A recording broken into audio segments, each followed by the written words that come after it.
ఒక తండ్రి, ఒక నావికుడు, ఒక ఆత్మీయ బోధకుడు ఏ పునాదులు వేస్తాడో నెక్స్ట్ తరం కూడా అదే పునాది మీద కట్టబడాలి, అదే పేరు పెట్టాలి. పునాదులు పాడవకూడదు. అర్థమవుతుంది కదా? నెక్స్ట్ మీ తండ్రి ఎలాంటి పునాది వేశాడో ఆ పునాదిని కదిలించకుండా దాని మీద ఇష్టం వచ్చినట్లు ఎన్ని అంతస్తులైనా కట్టొచ్చు. అర్థమవుతుందా?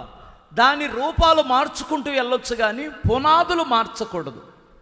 ఎందుకంటే బైబిల్లో ఒక మాట ఉంటుంది, పునాదులు పాడైపోతే నీతిమంతులు సైతం ఏమీ చెయ్యగలరు, ఏమి చేయలేరు.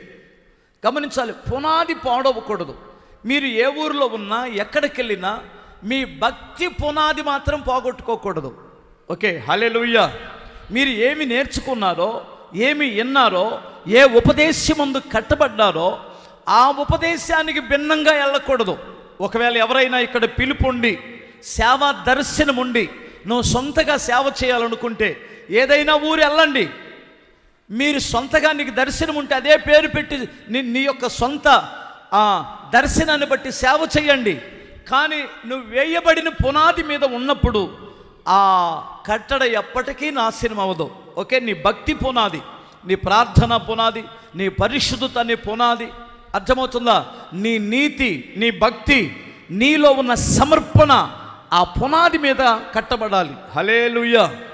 ఇప్పుడు ఎగ్జాంపుల్, మన కృపా మినిస్ట్రీస్ సంఘ అంటే పరిచారకులుగా సేవకులు ఉన్నారు. నేను స్టార్టింగ్లో ఒక మాట చెబుతాను, ఒక చిన్న పునాది.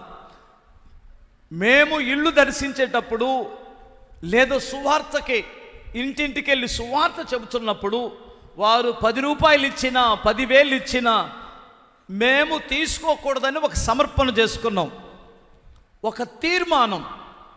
ఇప్పుడు ఆ తీర్మానం ఈడెళ్ళి ఎక్కడికైనా సేవ చేయొచ్చు. ఈడు ఏమి నేర్చుకున్నాడో అదే తీర్మానం మీద, అదే పునాది మీద కట్టబడాలి. అర్థమవుతుందా? పరిశుద్ధాత్మ అభిషేకమును పొందుకొని సేవ చేయాలనే ఒక పునాది ఉంది. ఆ పరిశుద్ధాత్మ దేవునికి భిన్నముగా ఎప్పుడు వెళ్ళకూడదు.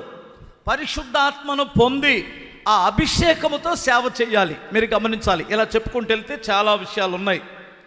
అలాగే అదే పేర్లు పెట్టాడని బైబిల్ చెబుతుంది.